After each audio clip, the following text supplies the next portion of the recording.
Hello everybody, ciao, Mandi. My name is George Rodero. I'm here in the FAMEE FURLANE in Toronto. Sono qui in alla FAMEE FURLANE di Toronto. Stasera facciamo un corso della lingua furlana. Scusa che perdo tutti e due, ma facciamo un corso qui per gli studenti che vogliono imparare un po' di furlano, la storia, la lingua di scrivere e legge un poco. We're here to teach people how to read and write Furlan and a little bit about the history and the culture. The FAMEE FURLANE supports the Furlan culture. That's why we're here, and that's what we're trying to do here tonight. It's a structured course for beginners and a little bit for intermediate. And non so cosa. Scusa. Inglese, if you want in English. In English, I'm okay. And come si sviluppa The course, we've been doing this course for a number of years. It started many years ago with some of our members that were wanting to teach those that immigrated over how to read and write Furlan. And now we've kind of developed it into more of the second and third generation of learning, getting people involved, getting them to hear the language, to understand it, and learn about their culture, where they came from. Quindi si svolge nella sede delle FAMEE FURLANE. Yeah. And we do this here at the FAMEE FURLANE in Toronto. Dove sta? The address is 7065 Islington Avenue. We've been in this location for close to 30 years, and we'll probably be here a few more years until we build hopefully find a new home or a new site. Don't put that in there. E si divide in due parti. Alcuni seguiranno un corso teorico e l'altro un corso culturale. Come vi dividete? Sì. So the course, the program that we typically do here is 1 hour of language, again for beginners or a little bit more reading and writing and technical, and then the second half is more history, culture, the story of Friuli. We go from the Roman times all the way up to contemporary times, and it's over a 10-week program. So. Allora, gli studenti di questa sera, questa è la prima lezione. And tonight, we are starting tonight with the first class of a 10-week program, and it's going to be the introductory one. So hopefully we have a number of new students that haven't been here before, and we're excited to bring it forward. So. Come mai adesso siete divisi in due classi? Perché? Sì. We've split up in two classes. The class that's on one side are people that don't know the language, have never spoken it, have never heard it. It's a beginner's course, like from ground zero, and it'll be more about learning the basics. On this side here, it's going to be a little bit more technical, learning, proper pronunciation or the verbs, more structured verbs, rules of the language, reading, writing, not so much speaking, although we're going to try to get people to speak it, but again, a little bit more on the technical side, I would say. Avete anche dei libri di testo per seguire la grammatica, come a scuola. We don't have formal ones, but we kind of pull our own program together. We use books that do come from Friuli, bits and pieces of it. Some stuff that we pull down from the internet. Some programs that some of the agencies like Arlith put together. They have a lot of source material there. So it's not a super structured program. There's no certificate, but it is something that we want to do for the community, for the Furlan community, or anybody that's interested in Furlan and Friuli. So. Thank you. Thank you. Introducimi nell'altra stanza, andiamo a visitare l'altra stanza dove ci saranno gli altri studenti. Yeah. Okay. Do you want me to come where? Or can I start? You want the name tag? Close it. Okay, yeah, got it. Down. Oh, that's an Italian. Okay. So, Here, it's in here. thanks, sorry for the delay here. Sure, but you're always late. I know. I'm working on Italian time, so it's fun. So, happy that you're here. What I'm going to follow is a program that already is running. So I'm going to be on the computer.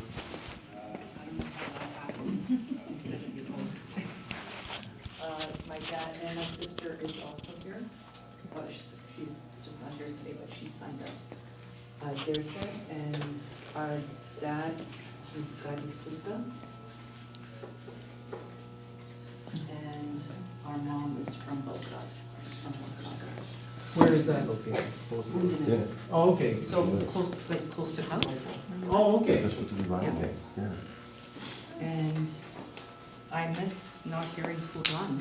A lot of people say that. My mom lived at home with us, so I hear her speaking, or even if she was on the phone, so I'm really missing it. So I'm really glad to be a part of this. When we brought my dad in, a lot of people were, especially women, were like, oh, you're just like my dad, and we back to old memories. And I think, I was telling the group, I said, even if, we don't necessarily teach, we might have a conversation group, or we might have just a group of people that listen in, and it makes them happy, just to hear. Okay, so next table back there.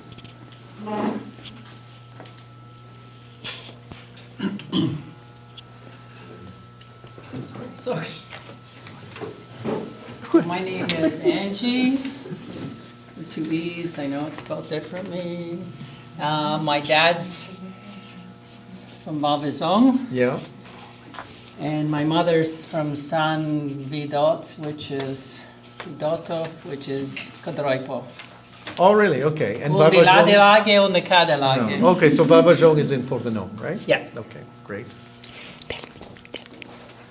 Well, we're just introducing ourselves and where our parents came from and understanding in Friuli where we're from. So yeah, we're going to teach the course. It's going to be from the basics, from zero, and start off with no knowledge, just from English, and then we're going to teach speaking and listening, very little reading and writing. L'importanza di questo tipo di corso. It's important to spread Furlan and to continue, Furlan in the whole world, and everywhere. We'll talk later. Let's not interrupt the lesson. We'll talk later. Okay, next.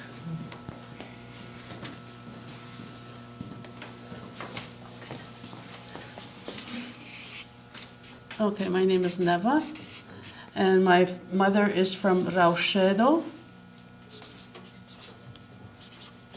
What is that near? It's north, north of San Martino al Tagliamento, San Martino, San Giorgio della Ricchingvelda, Okay. near there. Okay. So it's in Pordenone province. Yes, actually, she grew up in Raucedo. Her mother was living in Raucedo when she was born, but she was actually born in Maniago. Okay. Because she had gone to her sisters, and then I guess in those days they had the child at home, and she ended up, so her birth was actually in Maniago, but she's from Raucedo.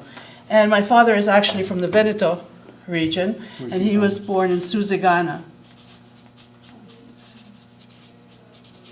I think it's two N's, right? Not sure. Which is near, Treviso? no, Conegliano. Okay, that's close. Yeah. That's close. Okay. Okay, next. Okay.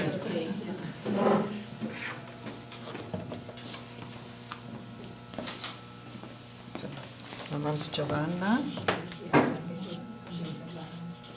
and both parents are from San Vito. Okay, great. Okay, let's go to Maria.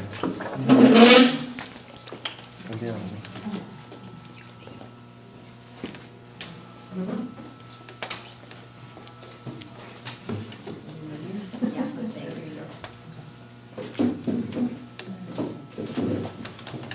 I'm Maria, and I was born here in way back in 1962. Both parents are from, hold on, let me write Maria, from Avazinas, which is Dila. We're just at the foothills of the Dolomites, and when I started speaking a language, it was in Italian as opposed to Furlan. However, Furlan was spoken very frequently in the household, so I understand it, but I don't speak it. And yeah, I'd like to, but I can read it, if you can believe that. You should be in the other class. No, I can read it, but I want to speak it, so it's one Okay, thing. that's And good. I understand, yes. That's good. Okay, next up. Me? Yeah, come on up. Thank you. So you guys know each other?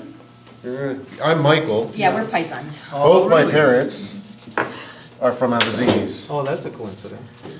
My grandmother and her father came over to, in 1954 on the same boat. No, Both my grandparents, your My mom, mother and My his grandmother grandmother came over in 1955. on the same boat. I see. And his father was born, was actually how old? And he was on the ship too. He was 4. He was 4 on the ship. And my mother came over in 1973. There you go. And they met in Avazinis. 73? My mother came in 73. Okay, that's They kind of met in late. 72. Did she fly? She came in, yeah, she came on a plane. From here? Hi, I'm Sandra, and I might be an anomaly here, but my mother is Furlan, my father was a Puzzese. So according to them, only half Italian, but whatever. My mother was from Codroipo, 5 years old. and my father was from Ofena, very small town in Abruzzo. So in the last session, we had a Calabrese guy in the course, and he's married to Furlan, and they own a house in southern Friuli. And he was actually one of the better students, like his accent was quite good, and he wanted to really fit in, and he felt that speaking Furlan would help with that. Well, they spoke Italian to each other. Sure. But I understand Abruzzese and I understand Furlan. I just can't speak either of them unless like some spirit enters me. Every once in a while. Where would you hear Furlan? Oh, my mother spoke it with her friends. Oh, with her friends. The person I'm here with, who's in the other room, Okay. her mother and my mother were best friends. Yeah. And my mother had a lot of friends Sure. who were all Furlan, but my father had a larger family. So I heard Abruzzese, and I still hear it more Yeah. than I hear Furlan, and I Right. miss it a lot. So Great, Yeah. great. Okay, next, Lauren.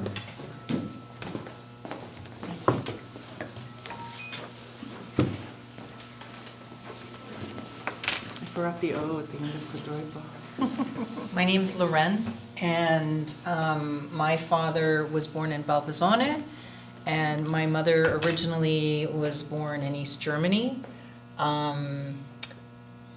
My daughter Emily is here with me this evening. She doesn't know any Furlan. Yeah. And she's, where I heard Furlan was in my Nona's house. Yeah. So unfortunately, my Nona's passed, my dad's passed. I don't have anybody really that I can listen to Furlan, so I like coming here and learning about the history and the culture that my dad came from. So I like coming to the classes. I Great. learn a lot. Great.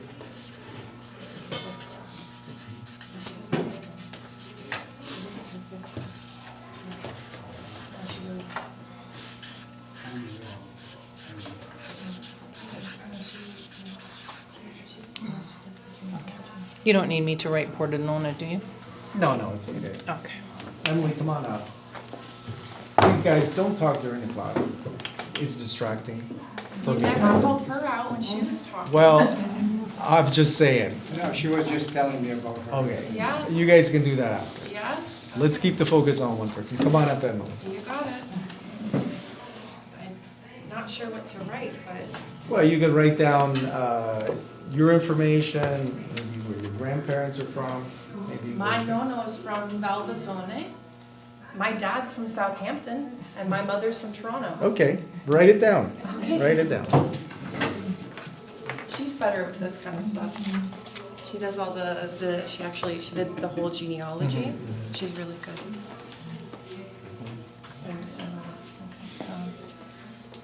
Let's find a bit of room. I think we just need one more person on there, just in the bottom. Well, she wrote my name, but, oh, okay, hang on. So. Did you want me to write Oberstreif for Omi or no? I mean, it's German, but, Put it in, put it in. okay. I don't know how to spell it. Okay.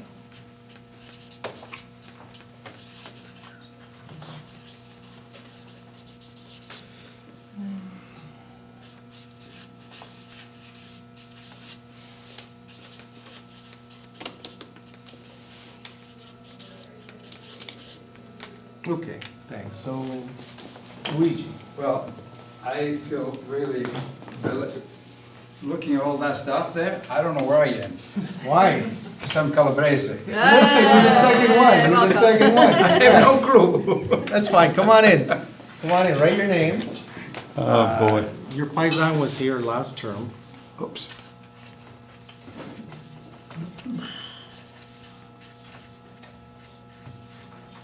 Okay, and the reason why I'm here is because my wife is Furlan. Yeah. After 50 years, I better start to Where is communicate. Where is she from? Gemona, Okay. Oh, that's close to us. yeah. So, Okay, write that down. Write that down. Yeah. She's not here tonight, is she? she's on the other side. She's on the other side. Okay. So, what am I gonna write? Write Gemona. Oh, And then Gemona. write down your town too. Oh, Write down your town.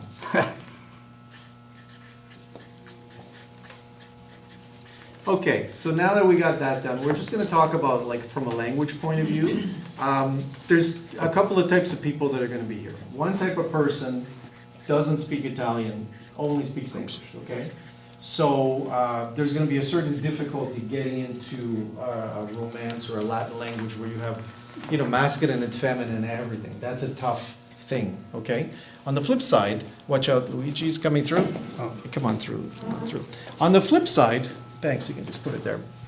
If you know Italian, sometimes it can cause you a problem when you're trying to learn Furlan because you've already got something in your brain. I studied Italian university and I was in a special class called Italian for Dialect Speakers, and everybody spoke a different dialect, and mine was more different than everybody else's dialect. And so we all made mistakes because we thought it would be this way and it was a different way, right?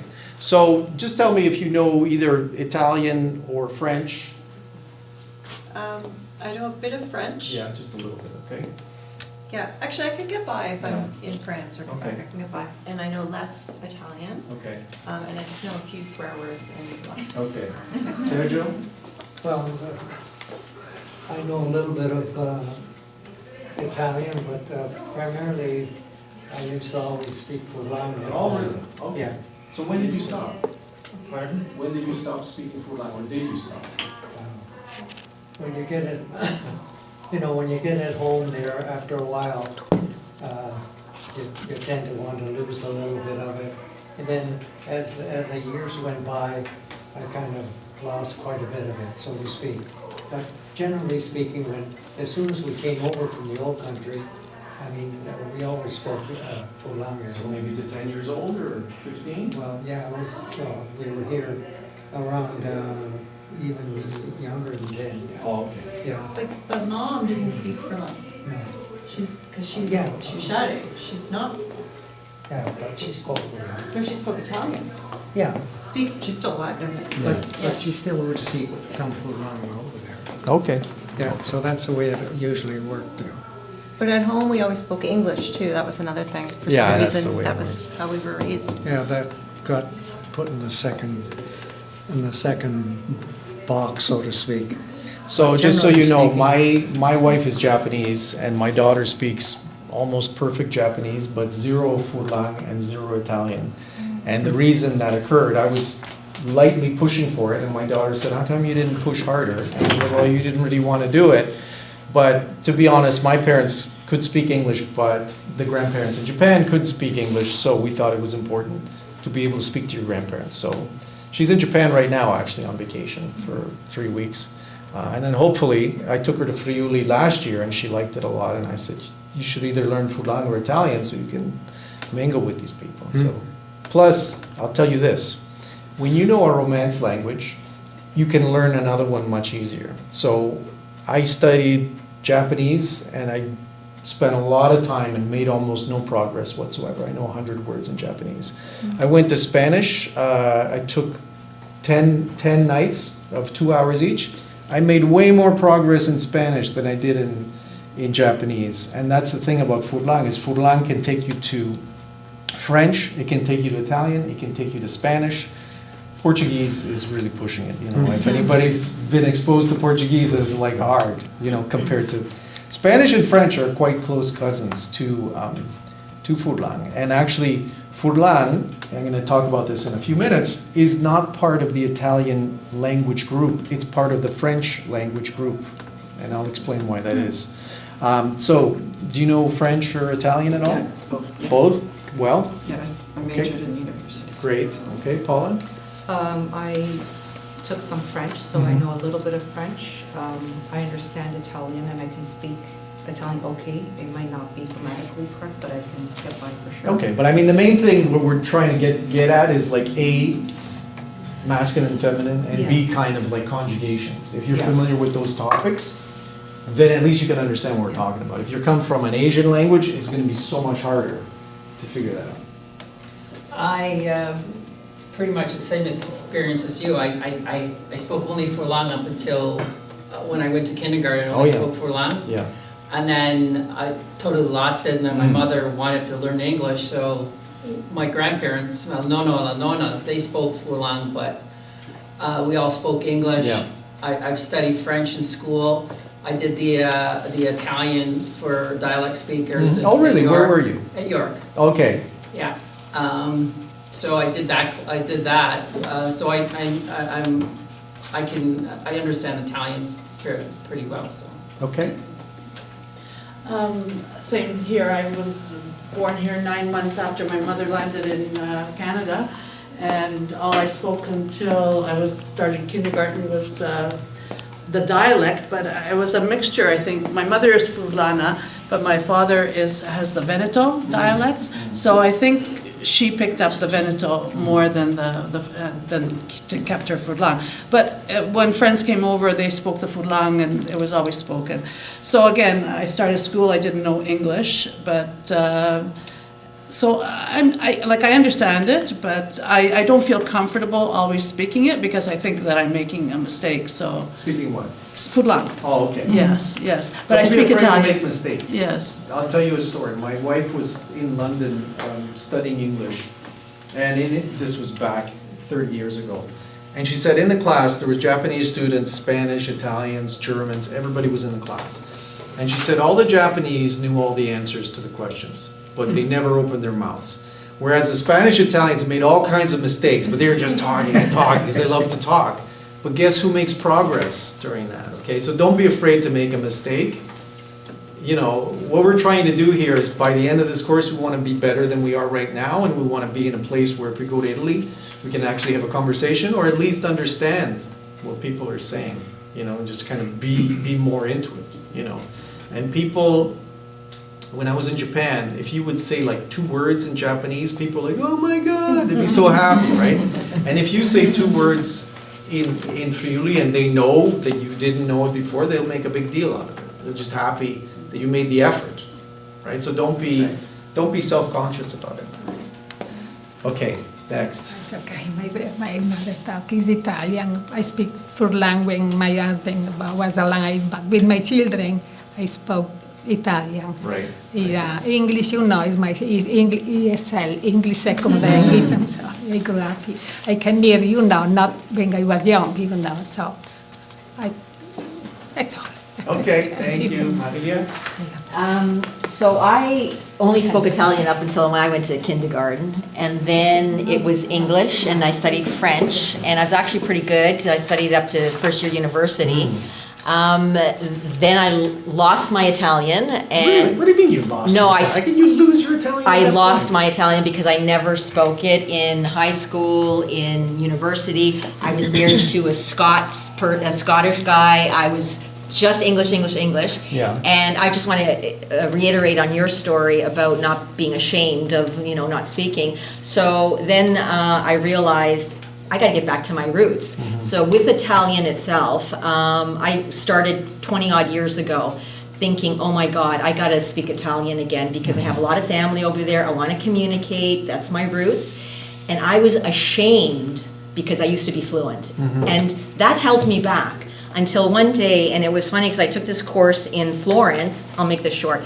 There was an Italian teacher and there was this English girl that I met there. She was brilliant at the grammar and stuff like that. And I went to the teacher and I'm like, oh my God, I feel ashamed. Here I am Italian and she's British and she speaks better than I do, and she writes it better. And her name was Trinita, and she says, Maria, she might know the language intellectually, but your blood is Italian, you understand the language. Yeah. So that to me kind of helped me, yes, I get it. I understand the nuances of the language because it's in me. And then once she said that, she says, don't be ashamed, just do it. So now I've studied it, I'm taking Italian courses, I talk now, and I still make mistakes, but it doesn't matter. So that's exactly your point about learning. With respect to French, right now, I can kind of maybe read a menu and do stuff like that, get by.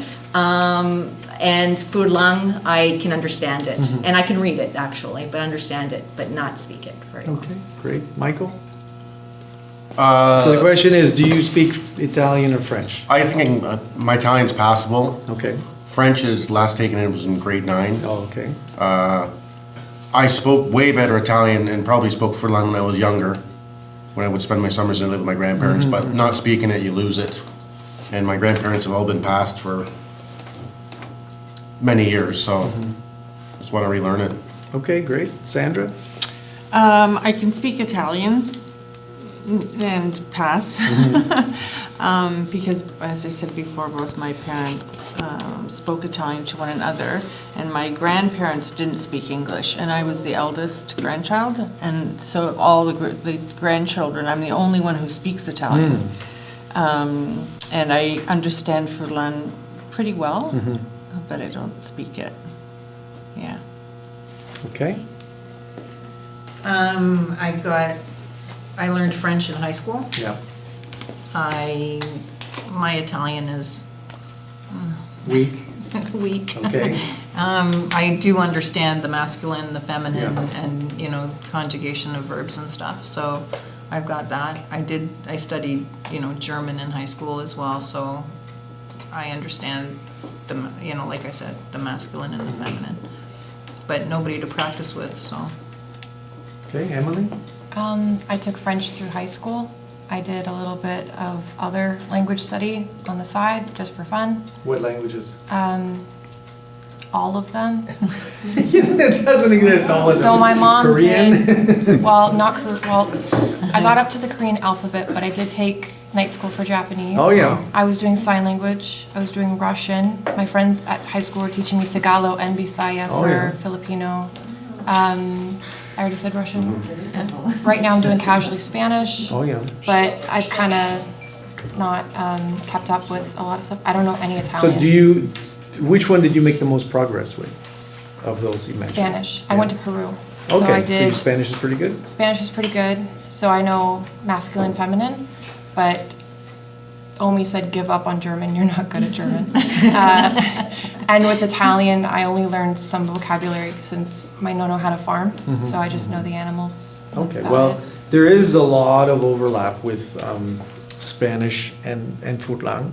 And my sister, who may show up one of these nights, what she says is, and she knows a lot of language, she knows Spanish, and she's interested in Portuguese, she knows French, and she knows Italian as well.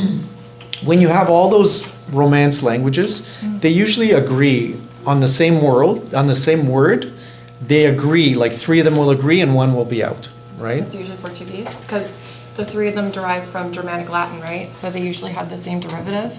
but then you get like German has its own thing going on, and Portuguese also has its own thing going on, and then if you do like Japanese or Korean, it's like Yeah. it's a whole other world. I'm just talking about like Romance languages. So Yeah. in Italian, this will be tavola.